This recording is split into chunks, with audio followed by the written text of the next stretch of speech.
Alejandro Ferguson আর্জেন্টিনার cricket ইতিহাসের চলমান এক মহাকাব্য। ১৯৯৪ সালে আন্তর্জাতিক ক্রিকেটে পা রাখার পর থেকে ৩ দশক ধরে দেশের হয়ে লড়াই চালিয়ে যাচ্ছেন। বয়স ৪৭ পেরোলেও চোখে মুখে ক্লান্তির ছাপ বিন্দুমাত্র আসেনি। তিনি যেন মহাবিশ্বের এক দুর্লভ আশ্চর্য। ১৯৯৪ সালের আইসিসি ট্রফিতে আর্জেন্টিনার প্রথম ম্যাচ ছিল বাংলাদেশের বিপক্ষে। সেই ম্যাচে খেলেছিলেন আলেহান্দ্রোর বাবা টনি ফার্গুসন। ছেলে আলেহান্দ্রো দলে থাকলেও একাদশের সুযোগ পাননি। অপেক্ষা অবশ্য বেশি দীর্ঘায়িত হয়নি। পরের ম্যাচেই আরব আমিরাতের বিপক্ষে এক মাঠে ছিলেন বাবা ছেলে দুজনই। ইতিহাসে এমন মুহূর্ত বিরল। বাবা টনি এবং ছেলে আলেহান্দ্রো একাই একাদশে নামেন এবং ক্রিকেটের পৃষ্ঠায় লিখে রাখেন নতুন অধ্যায়।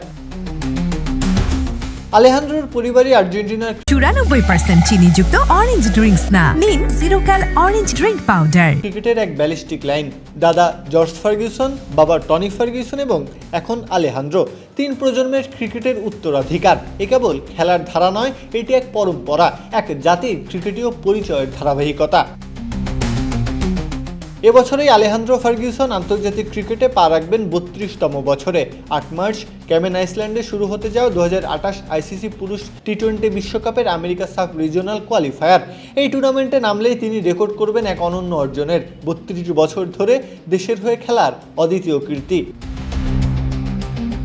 ৪৭ বছর বয়সে আলেহান্দ্রো ফার্গুসনের খেলার মান, চমক এবং তাড়না আগের মতোই উজ্জ্বল।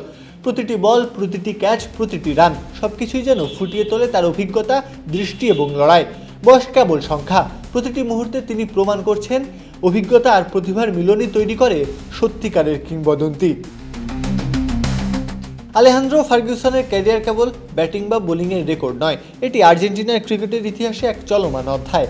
৩ দশক ধরে তিনি দেশের হয়ে নতুন পরিচয় দিয়েছেন, নতুন স্বপ্ন দেখিয়েছেন, নতুন উদ্দীপনা জাগিয়েছেন। আজও সেই যাত্রা থেমে নেই। তার ব্যাট, তার লড়াই সবকিছুই গড়ে তুলছে এক কিংবদন্তির কাহিনী। প্রত্যহ কাব্য, খেলা ৭১।